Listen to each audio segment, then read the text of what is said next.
Hi everyone and welcome to our Kickstarter campaign for Energy Empire. My name's Dave, I'm the project creator, and today I just wanted to give you a brief overview of the project and take you through some of the steps of sort of how we got here, what the game is, and what our long-term sort of plans are for the future. So, Energy Empire is a collectible card game. It came about really about 4 years ago, so we started sort of playing around with ideas back then. It really became serious probably about 2 years ago, and all the work we've done up until this point is about 2 years worth of work, which has been developing the game, developing how it's going to work, and getting feedback from sort of people we know and people who have played these sort of games for years. And the game itself is primarily, just like other CCGs, started as a duel-based game, so it's a one-on-one situation. We, of course, immediately expanded that to multiplayer to see if it'd work in that environment, and then spent more time tweaking it so that it's actually conducive to that environment as well, and also usable in sort of team games and things like that. And that's some other things that we're going to be expanding on in the future as hopefully get into 2021. So one of the things we realized when we were trying to make a collectible card game is, firstly, just how daunting that task is. I mean, the problem is with collectible card games is it's a volume problem more than anything else. So you've kind of got to get into the hands of lots of people, so it can actually be traded and used in the function that you would think. And that's why this campaign really for us it's a bit of a colossal thing. I mean, it's a huge sort of last hill to climb to get us to the point where we think we can, be ready for release. So what makes Energy Empire different is it's probably quite similar to a lot of CCGs people have played in terms of it's quite easy to get into, the mechanics aren't, brutally complicated, it's very much got a dynamic flow about it. One of the things we really wanted to address is we spent a long time looking at all the things we really loved about lots of different games, from right from chess to collectible card games to board games to computer games, and we compiled an absolutely giant list, as you can imagine, of all the things we loved and the experiences we'd had. And then we went over, which was probably a more difficult process, of going over things we probably didn't love quite so much, and that's really one of the catalysts that started Energy Empire off truly, was the fact that we wanted to give something to the gaming community that was a little bit special and a little bit different. So one of the things we wanted to address mainly, and this term's going to sound really simple, but was value. So that's not just in terms of the price of what you actually buy when you buy something from retail and you buy a booster pack or anything like that. The value proposition for us had to be not only affordable, because we noticed board games, especially card games, they've got so expensive over the years, and it just doesn't feel like, to me, it's great for getting younger people involved, because obviously people are very tight for money these days, especially in the current situation. So with Energy Empire, we decided that value was a real key thing we wanted to present. So we're aiming to be, at the moment, about 33% cheaper than any of our sort of major competitors, with absolutely no loss in quality in terms of what you'd get in a pack. The other thing we looked at is percentages, so how those percentages look if you buy a randomized booster pack, what does that look like, and trying to make that value proposition better as well. Then we went over some things which is more mechanical that we thought that these games ought to have. So one of the things is we didn't particularly like vanilla cards, and when I say vanilla, for people who may be unfamiliar, is cards that kind of just come along and they're super basic and you never end up using them, and whilst they might look pretty, they kind of just collect dust.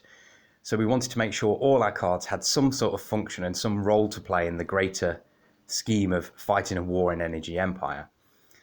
The other thing we looked at is redundant cards. So some cards just get superseded by another card that is primarily the same card, just a better version of it. So we wanted to make sure we didn't have any of that. We didn't want to lazily repeat any cards, so there's always a place for great cards to return in some of these collectible card games, but I feel like sometimes there's a lot of lazy repeating of cards where you just kind of feel like you were playing the same game you were playing 4 years ago, and it hasn't really evolved. And then the other real big one for us was tournament play. So there was two factors in tournament play that really upset us. So one of them was the fact that it seemed that tournament at high level and even at lower level, there's very much a sort of meta game. And what that means is all the games tend to have very, very similar decks, if not the same decks, which end up at the top. Now, there's a reason for that, because mechanically, that's how these games work. But that was something we thought we could definitely address and sort of break the meta idea, so that we would like to see a much bigger diversity of games, not just casually, but also competitively later on. And then the other thing that really distressed us is the fact that you're almost tied into a game in the fact that you've got to keep spending money. And we didn't like that idea. We didn't like the idea that you would buy cards loyally and probably spend a lot of money in some cases, like we have, and then within a year's time, them cards are nearly redundant. They sort of get cycled out and you can no longer play them competitively. And whilst there is some sort of support in formats for older cards, it doesn't feel anywhere near as prevalent, because obviously as a business model, it makes sense to keep sort of encouraging people to buy cards. So we wanted to do that in a much more honest way. So what we decided was, if your card has Energy Empire written on the back of it, it can always be played. And that's on us then to make sure that the game functions in a way that you can also evolve decks and have new cards. But if you're a traditionalist and you want to stick with something that works, or you can tweak over time, that's absolutely fine as well. So we're really keen on the idea of sticking to sort of that formula where if you own the cards, they're actually useful for a long period of time. And then along with that, it means that as we try to expand the game, and we do have a sort of 5-year plan ahead of us, that we've come up with a sort of roadmap of what we'd like to do with the game, we didn't just want to think about expansions in terms of just churning them out. We want them to be valuable and useful. So these things, we thought, well, we'd rather spend more time on one expansion, say a year, for instance, and keep it more of a slow-paced thing that really adds something to the game. Now, the other thing that we were really concerned about is, again, it's really a value thing, is the amount of decks we could see where it really relied on having the rarest cards. And that's not in all cases, but it certainly happens. And that sort of upset us a little bit, because you've got some players that might not be in the financial situation to do that, and then instantly you've made a sort of pay-to-win situation. And we didn't like how that felt, especially for younger people trying to get into a game. So what we've tried to do is, when we constructed our game, we tried to make it a bit more like how chess is. So chess obviously is a timeless classic game, and I think there's a reason for that. I mean, for £10 you can pick up a perfectly serviceable chessboard, you can play it for years, and it, whilst obviously some pieces are more powerful than others, the game doesn't solely rely on that. It relies on your strategic thinking, and you can get better at chess, without spending any extra money, or without having a sort of meta strategy. It always evolves over time, and this is a very, very old game. So we approached Energy Empire a lot more like that, like chess. So we wanted a situation where, if you've only got common cards, sort of uncommon cards, then the game could just as easily be played at a very, very high level. And it more relies on your strategy and not just the card you have. Now, of course, that posed another problem for us in terms of, well, what do we do about rarity? Because we'd like to have rarity, because that makes the game nice and collectible, and we can probably do a little bit more with some of the rarer cards. So we did stick with that, and we've just been trying to find this fine balance where it's not the be all and end all, but obviously it is also useful to have rares. And some of that comes from the way we've put restrictions on decks and things like that in terms of the cards you can have to limit what's in them. So that's roughly the kind of vision we had for Energy Empire. Now I want to explain a little bit more about the game itself. So Energy Empire is effectively a war. There are 10 factions to choose from, and we've been really sort of diligent in making sure these factions not only differ from each other, but don't feel routine. So that if you're going to play, so I'll go over some of the factions. So we've got things like solar, nuclear, hydro, electric. As you can see, these are all based on energy types, hence the title of the game. And if you take solar, for instance, we didn't want solar to be this sort of linear thing where if you're playing a solar deck, that's kind of it. We wanted to really make them unique in their personality and how they are and how they play. So the different factions do feel different. but at the same time, there's lots of variety in there. So you might get, when we were playtesting only a few weeks back, we realized we had just 10 solar decks knocking around, and they're all completely different. And that was refreshing. So the other thing about Energy Empire is we went for 1,000 cards for a Master Edition, and that is a huge amount. And it feels daunting to collect. Obviously, you wouldn't need to collect that many if you didn't want to. But really, it was to get that variety right. So we gave each faction its own sort of personality and its own depth. And we tried with lower amounts of cards, and we just ended up adding more and adding more. And then we came up with a nice round number. And we thought, wouldn't it be nice as well if Energy Empire had a very consistent thing going on where our editions felt nice and rounded. There's something nice about round numbers. So we said 1,000 was good, and then maybe if we do an expansion in the future, that might be 500, that'd be 50 per faction. So we kind of keep it nice and fair and square across the factions. So the way the game plays is, another thing we wanted to address is, whenever you're a player in a lot of the CCG games, you're given a life total, and it's kind of you, and that's that. We wanted to change that up a bit. So Energy Empire plays with what's called a HQ. So your headquarters, you pick a headquarters for a faction, and that goes into play first. And the headquarters represents you or your empire, essentially. And it will have a life total, just as you'd expect. So it have a certain amount of hit points. And also it will have a special function, which is unique to that HQ. Now, there are multiple HQs for each faction, so you're not sort of nailed down to one. So if you pick chemical, for instance, there's multiple ones for chemical, so you can switch and change that up. So that was the base of where we wanted to start, because we wanted to give the game an individual feel, so all the players didn't feel the same. So some of the HQs might have a lot of health, for instance, but then their abilities, maybe not so great.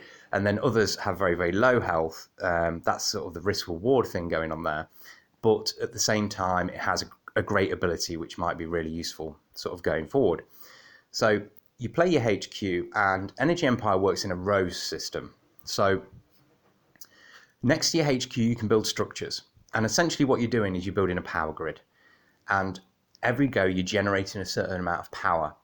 And then your codex, which is your deck, is essentially filled with all your research. So your cards are like research. So as you draw in cards, and you start the game with 5 in your hand, as you draw in cards, you'll be drawing things like units. So these are war units. You'll be drawing things like actions. You'll be drawing augments, and another special card called a stratagem, which I'll get into in a minute.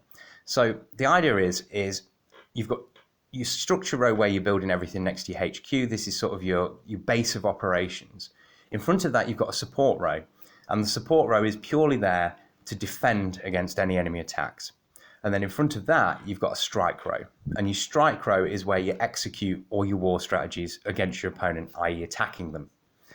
So one thing we're really keen to do is add a lot of flexibility to the game. So what you'll notice if looking at some of the cards, which we'll explain in much further detail later on in the project, is the cards have 2 little stripes on them. They have a nice blue stripe and a nice red stripe, and that represents the support and strike row. So cards behave differently depending where they're deployed. So as you're deploying cards to the war zone, they can give you different advantages depending where their placement is. And also, on your go, you can actually move things around a little bit to change the strategy of how essentially your war's going. And your strike row is a really committed row. So if it's in your strike row, it attacks every go regardless. So that's what your strike row is. So we really wanted to make the game more about thinking ahead. It has lots of reactive elements, and that's actions, which I'll talk about in a minute. But we wanted to really make players, exactly like chess, think ahead and plan in front of themselves.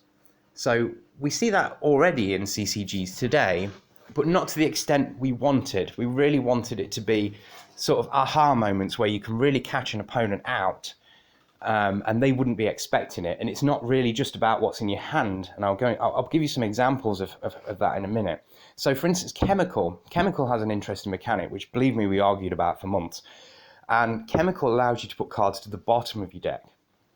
And one of our arguments was, first of all, it seemed really inconvenient, but actually in playtesting, it didn't feel that bad. But what we thought was great about the bottom of the deck is you can establish a set of cards, a strategy, if you like, that is untouchable, really, unless there is ways to touch it, in the game. But if you're putting cards to the top of your deck, for instance, in a particular order, then obviously those cards get drawn, they can get messed about with, whereas the bottom of your deck's pretty sacred.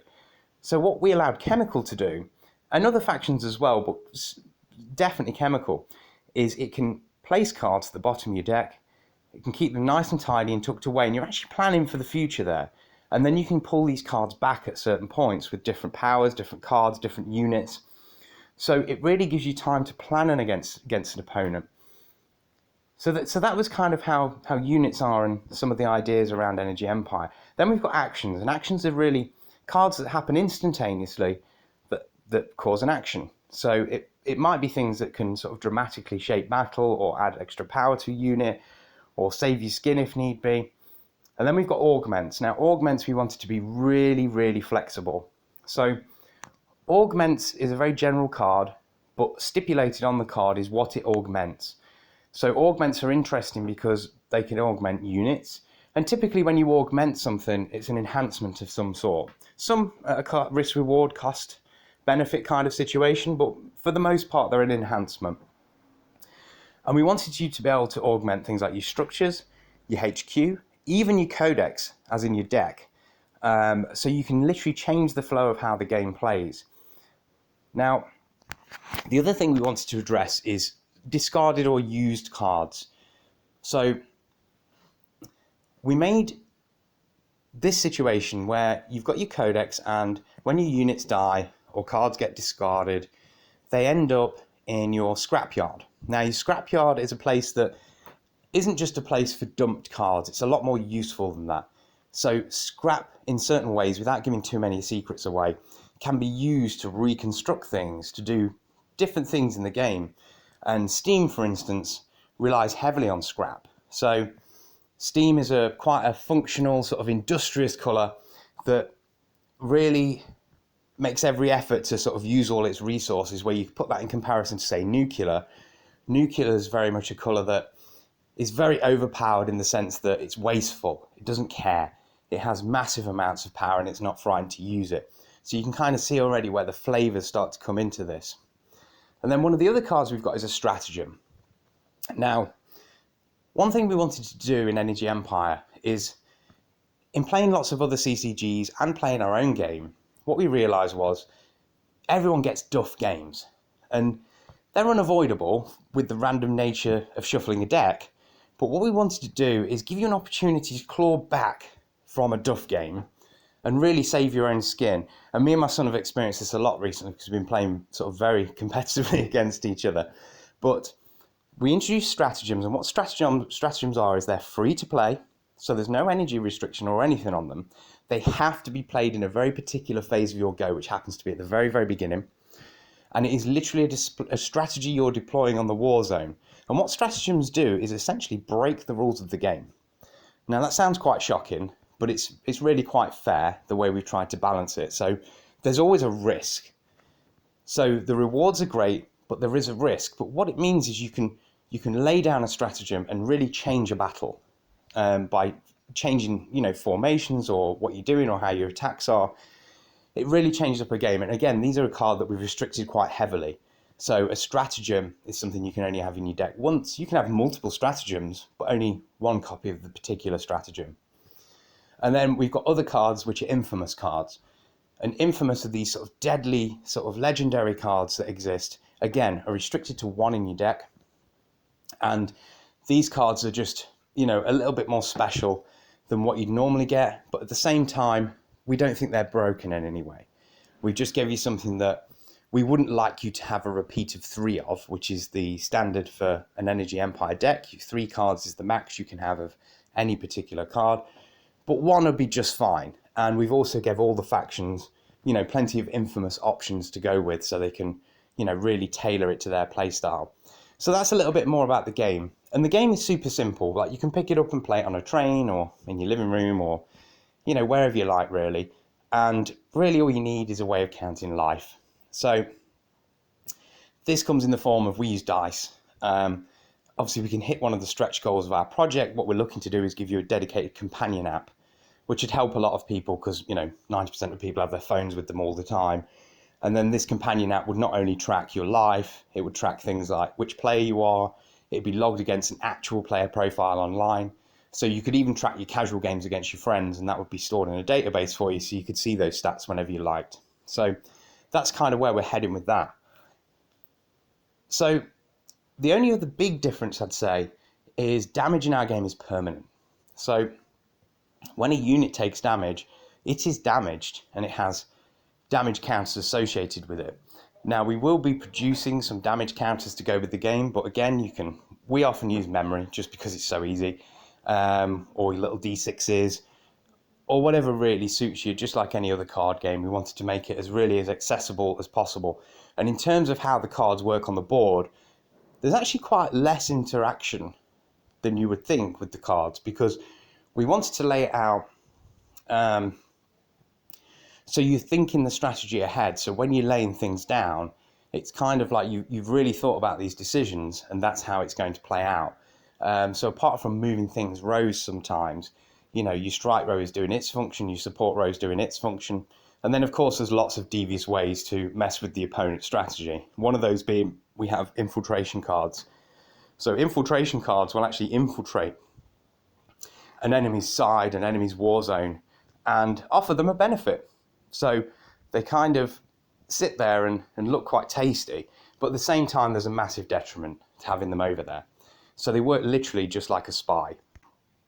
And also there's loads and loads and loads of other abilities and crazy mechanics to come. And some we've really thought outside the box to make the game super enjoyable and give people experiences that they've probably not even seen before.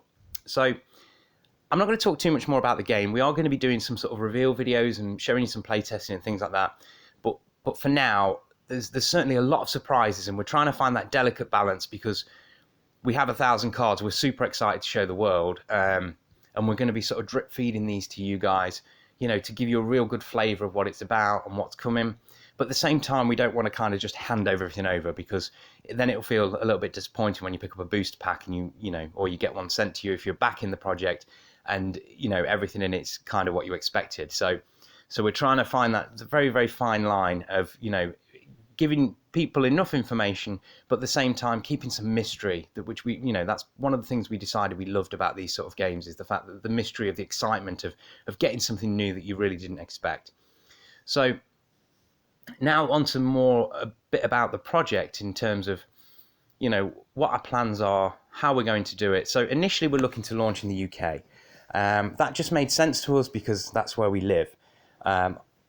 Due to my previous career, have networks already established here, and other advantages which make that a little bit more plausible, a bit more possible. The funding amount is big, it's huge. It scared us, but we really wanted to be in a situation where we can put it out there, because if it kind of doesn't go out there on a volume, not only does it really limit the players, but it doesn't really create that community feel that we wanted, where you can meet someone down the local gaming shop, where you can't right now, but hopefully in the future, or meet up at someone's house, and the game's accessible to people. So the idea is to have a UK release, and also there's a sort of subsection of that release which is going to be reserved for online. So if we can only get to our initial goal, which would be absolutely fine, we're going to be looking to hopefully support people online if you want to play in another country. Now, then we go on to sort of our stretch goals. So our stretch goals really, first and foremost, is to get a world release. So the cost in that is obviously quite exponential in terms of you've got to pay for the distributing, the printing, the volumes are big, and if we want to get, 1,000 cards randomized into boxes and things, it's an expensive and complicated process, and it takes giant presses. But what we'd really like to do is get it in places like the US, Canada, Australia, really the English-speaking world primarily. We did look at translation, and the cost is quite expensive, and there's a lot of other factors that we're probably not ready for yet. So that's something we will look to do in the future, probably, assuming everything goes well. But for now, we're just looking sort of the English-speaking world. The next things we wanted to offer is, so there's a small stretch goal for holographic cards, and these sound, me and my son had massive arguments over these, because he thought, these are going to be really cheesy, and I was like, no, these are great. So actually the print company we're using is a fantastic print company. It's very ethical. They use vegetable based inks and things like that, so we've tried to keep the quality as high as possible, so they're industry leading quality, so the cards don't bend very easily, they don't scratch, they're really, really tough, durable cards. And especially because we've gone to I don't know if you've noticed, we've gone for these like cut corners, and that was a big concern. And one of the reasons for that wasn't just to be unique, actually, it was because we got sick of we play a lot of games, and putting thousands of cards into sleeves was annoying, especially certain sleeves when you just have cheap ones for like kind of looking after your collection.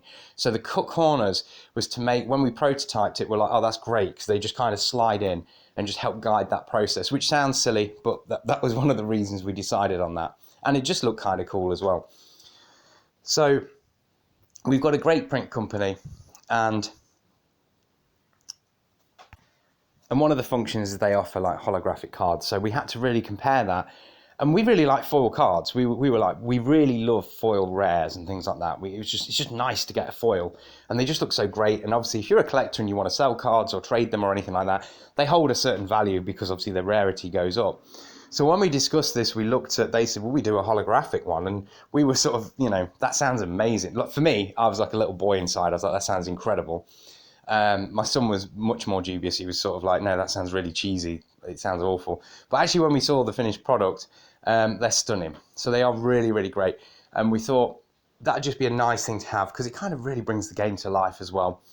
So that's something we'd look to introduce, and that'd be similar to what you get now. They'd be on a rarer basis. We'd do them for every card, so there's possibility of getting a holographic edition of that card, basically. So it's a bit more special for people who like to collect the game, display it, trade, things like that.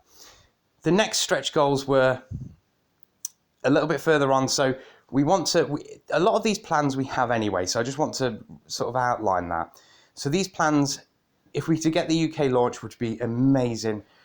These plans we have in place anyway, so we're looking to do these things going forward, like release worldwide. Obviously the process just takes a little bit longer, and we really wanted Energy Empire to make a sort of big splash. So, our voice was heard, and so it was comparable to the market leaders, because I think that's literally where we want to place it. We didn't want it in some dusty corner on an old gaming shop, and whilst there's some great little indie games knocking about on those corners, many of which I play, we really wanted it to sit front and center with promotion, next to the biggest card games, to give people an alternative, a sort of fairer, better value alternative. So all the plans we have, we're going to execute anyway, is the plan, but it's just going to take a little bit longer. So we thought we'd build some of them into our stretch goals that we know we can achieve in the time frame, because we've already sourced a lot of things that we need to make these things happen. And then we could kind of give players a much more full package right from the get-go. So one of the things we're looking at is a companion app, which I mentioned briefly earlier. And this is going to give you all sorts. So the plan is, and this is kind of already spec'd out, it's just like everything in life, there's a money situation involved with all these things. So it's spec'd out, so you'd have, it'd have a live counter, and you can set games upon it, including team games, multiplayer, and it'll track your life, it'll track other little statistics in the game, which we're kind of not going to reveal just yet. But also you'll have your player ID, which you can set up personally, so you'll have a unique ID, similar to what you'd have, say, on your PlayStation or Xbox account. And that will be tied to a database. So not only can you track, we'll use that ID to track things like tournament play, because we plan to hopefully in the future hold tournament events and other sorts of events, and really hit the sort of competitive scene as well. But also your casual games. So one thing we do quite a lot, me and my friends and my sons, is we play a lot of casual, obviously, and to sort of get decks to a point where we know they're sort of brutal and we're happy with them and they're really hard decks, is we statistically analyze them all the time. So we'll play them against various other decks we've got and try and break them and see how well they stand out against, all these sort of different threats. And after loads and loads of Excel spreadsheets and notes of paper and scrapbooks and stuff later, we were just like, we just can't keep track of this very well. Wouldn't it be nice if we just had a place where this was kind of tracked for us? So that's the intention with that. So it gives you a history, so you can see what games you've played against who, which decks you were using, and you're going to be able to register your decks as well. So you register your decks in the current state, and then if you have an update, just like a computer game would update, you say, I've got an update to my deck, like 2.0 or whatever, and you click the button and bang, off it updates to the database, and the database will actually track your updates as well. So you can see the history of how the decks progressed over time, or multiple decks. We're also going to allow you to put your decks and collection in there, so you're going to be able to build decks on your phone or device, and keep a collection of what you've got. So that's another really interesting feature. And then we're going to offer things like, lore to the game. And we might make, one of the things we're toying with is making some of this discoverable. So we're trying to be really conscious with Energy Empire to build you a story. So we love flavor text on things. We just love it. So we were really keen to make the flavor text really mean something. So right from the offset, we wanted the flavor text to be an actual story that you could follow and piece together, like clues, like Sherlock Holmes. So that's kind of what we tried to do. And as you build your collection, we're going to allow you to sort of, look through your cards and maybe have a link or something on the text. That's what we're looking at. So then you can sort of build the story and the lore as we go. And something I'm really keen to do going forward is offer little short stories. And we're not talking about novels or anything like that, more for the community, but little short stories and little insights to some of the characters behind some of these flavor texts and things you're going to see. And I think it's really going to add a whole element of depth to Energy Empire that's just exciting and interesting. And again, we've built this over, the last 3-4 years, this kind of element of it as well. So it's really been there since the start. Then the other thing the app's going to do is you're going to be able to look at your player rankings. So we want to introduce player rankings. Now that part is intrinsically tied with our next stretch goal. So the player ranking system can get complicated. And we can do it in an app, but at the same time, and then kind of have it sort of blind on a server somewhere. But what we'd really like to do is have it kind of live in all places. So the next stretch goal is when we say dedicated rankings, what we're really talking about there is we want a really sort of a master website. We're going to have a website made shortly anyway, but it's going to be quite basic and functional and give you information updates like you'd expect. But this thing is going to be a bit more of a different animal, where we can have a world ranking system. You can go there, you can see how you're doing in your local area, see how you're doing, in your country, against how your country competes against other countries in team situations, things like that.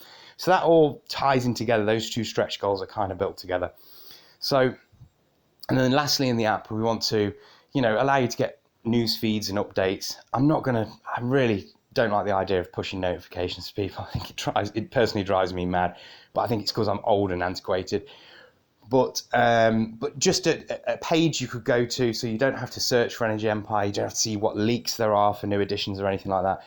We'll kind of, hopefully feed you that information as much as you'd like to visit and read it. So that's what the app's about. And then our last stretch goal, and unfortunately it had to be our last, just because everything else kind of needs to come before it to make this possible, is one of the things we were really, really interested in was accessibility, and especially people with impaired vision. So when we looked at the game, we sort of said, right, who can play this? And we're like, well, everyone. And I said, actually, not everyone can play it. If you have a hearing impairment or, even a physical impairment, you can still play a card game for the most part. There's sort of tools and ways around that. But if you have a vision impairment, that's a very different situation. Unless you're prepared to have someone sort of sit there and read the game to you and go through it with you, which I'm sure that people have tried that and done that. But really, it felt not great for me that we have whole generations of teenagers, young adults, older adults, missing out on some of these experiences, which I hold so dear and has brought me together with so many interesting people. So we wanted to do a Braille edition. Now, this gets tricky because Braille actually isn't that prolific. I think in the UK there's something like 18,000 Braille readers, which is, in terms of business, isn't lots. But it's never been about business. A lot of what we're doing for Energy Empire, of course, we have to make some money along the way. We have to, if we want it to keep going into the future, there's an element of that to it. So, we're brutally honest about that part. We have to make some money so we can keep the game growing, we can keep it moving forward to the players. But what we want to try and do is keep that value as close to the line as possible, so we make it accessible and easy. And part of that accessibility is this Braille edition. So the Braille edition to start, what we've got planned is just pre-constructed decks. Just because it's not feasible to reach the volumes required for randomization, for 1,000 card sets, you really can't reach those figures on the numbers of people potentially that might play it. If I could get 200 players out of the 18,000, I'd be incredibly happy. But we have done some research with the Royal National Institute for the Blind in the UK. So they're helping support us. They've pointed in some really nice directions. So because this is sort of later down the project, this is something we've just started. So we've looked into how we're going to produce the cards. That's not a problem. They're actually going to be a thin plastic, so they're very durable. So the little bumps, the embossed braille doesn't fall off. And we've also looked at the different standards of braille, because there's actually like a braille 1 and 2. There's different standards around the world. So it's just honing in on that.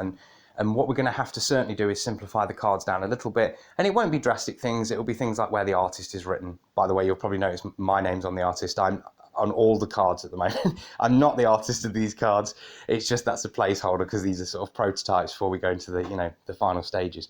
So yeah, removing things like the artist banner, the bit that says Energy Empire, all the kind of things that aren't intrinsic to the game will get removed, because braille takes up a lot more space. And then we're actually going to have indicators on edges of cards so that they can place them and play.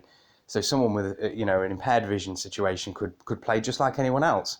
But obviously they'd have to play someone else with impaired vision unless you can both read braille. So I know some people can read braille. So we just thought it was really exciting. It was really interesting.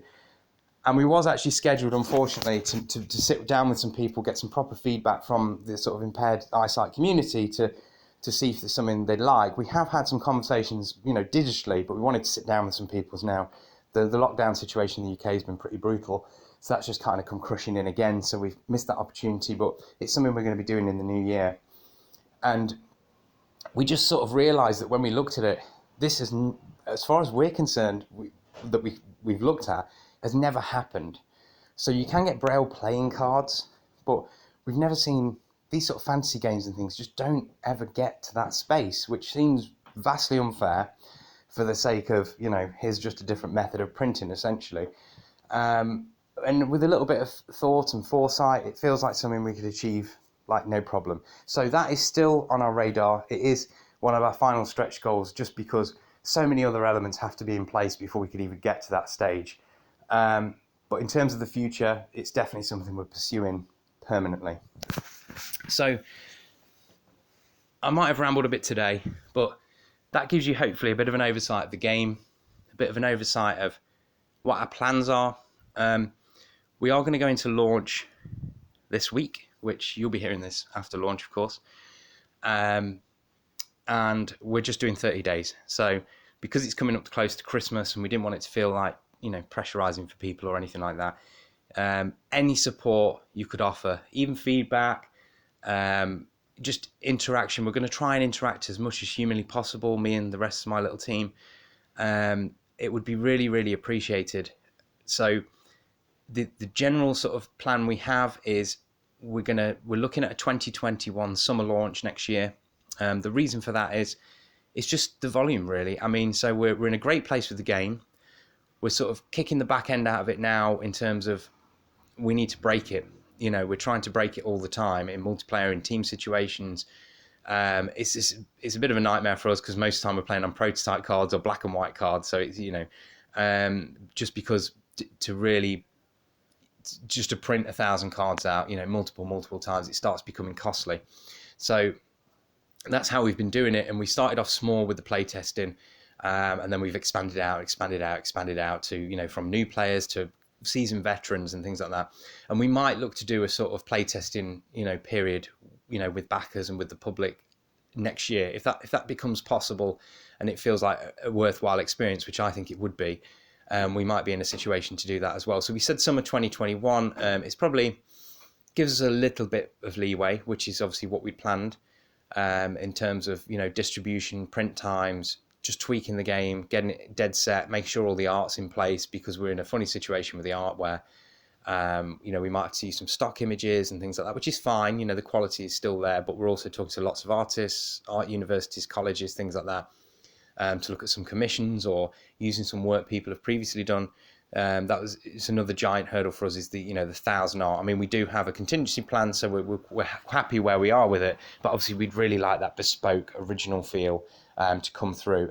And I mean, if you look at sort of some of the other CCGs where they started with the art, I'm not overly concerned. Artwork evolves over time. We're aware of that. So that's all, again, part of the plan. But in terms of the backers, so this is the last thing I really wanted to touch on, was anyone who backs the project. First of all, my humblest thank yous. It really does mean a lot. It means that we can make this happen. And one thing you can be certainly sure of, it puts a giant burden on my shoulders to make sure I deliver you something that is exactly what I'm talking about today. So it's a great game. We're hoping one of the best for a value that is untouchable, in terms of its longevity, in terms of its just initial value. And, you know, your support, of course, is giantly welcome. So in terms of what we're offering the backers, so one of the things we're going to do a Kickstarter card. We've actually called it Kickstarter. It just seemed relevant. And it's for Steam. So that was a sort of debated decision as well. So it's a one-off card. It will never be reprinted. So this is a promo card. You'll notice it's got a little P1 at the bottom. That's going to remain. In terms of all the cards we've got displayed at the moment, they might change. They might get tweaked slightly. We're not talking drastically. But certainly as we've tweaked the game, we've had to adjust values and numbers and things going forward. But that card is completely unique, so we'll never reprint that, ever. So if you do, whatever sort of level you back at, I think it starts at £5, which I think in dollars is probably $7 or something like that. Whatever level you back at, you will get that. For the back of rewards, this is. Next up, we've got kind of pre-constructed decks, playmats, custom dice. Obviously, check out the project to see them thoroughly, right up to sort of a booster box. And then our final big reward, which is the super, super special one for us, is it's an expensive reward, but it kind of has to be for just what it is, really, and how we have to have it printed and things like that. It's quite costly. So it's a 1,000 card set, a complete set, silver bordered, that we will never reprint. So we might do, I don't know if we're going to do, you know, maybe in the future we might do some silver bordered cards again, but it certainly won't be these. And we're probably going to have some kind of identifier on those cards that it was a Kickstarter backer. You know, it'll look classy. It's not going to be, you know, you were a Kickstarter backer, hooray, here's a trophy. It won't be anything like that. But it might be a little symbol just to denote that these were original sets. Now, hopefully if the game moves forward, they could be, you know, they could be quite a sort of savvy investment in the future, or not, depending on how it goes. But we certainly wanted to make the last reward something really stand out that would, you know, sort of stand the test of time. So, and the last thing about that reward is the display box. So there's huge debate in our camp about this. So when I envisioned this, I thought, right, I want a sort of leather display box that you open. It's like a dual opening door, and then inside's like a beautiful binder with all your cards, with maybe like a, you know, a bit of a gold brass plaque on it or whatever, you know, to say, look, here is the master sort of Genesis edition of this set. And that's certainly where we're heading. However, there's been so much debate and arguments about how we think we should display cards that we haven't nailed that bit down. So that's just being brutally honest. Obviously, the 1,000 card bit's the important part, and whatever we choose will be beautiful because we genuinely care about this. And we will be putting that on the rewards probably early next year at a later date when we've kind of nailed it down. So so if someone were to go for that reward, be assured it's going to be beautiful.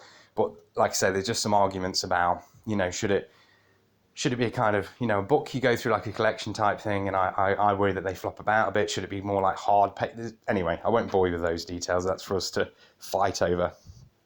But yeah, so that's the project as a whole. I mean, what I would say is we're going to interact as much as possible. Watch this space for updates. We're going to try and put those out again as much as possible. If we can achieve this, that'll be amazing. And, you know, and I'd just like to thank anyone in advance, even for turning up, really. It's just it's a great thing to be where we were a couple of years ago to now finally here. And it's almost a bit weird when you kind of preferencing playing your own game over and that's not a biased thing, you know. We tried to be super objective throughout. It really is thoroughly enjoyable, and we just like the proposition we're going to offer everyone. So that's really what we think makes Energy Empire stand out. And hopefully one of the reasons you'll help support us in getting this out there, and we'll see where we take it from there. So thanks for all your time and listening to me ramble today, and I'll speak to you all in the future. Thank you very much.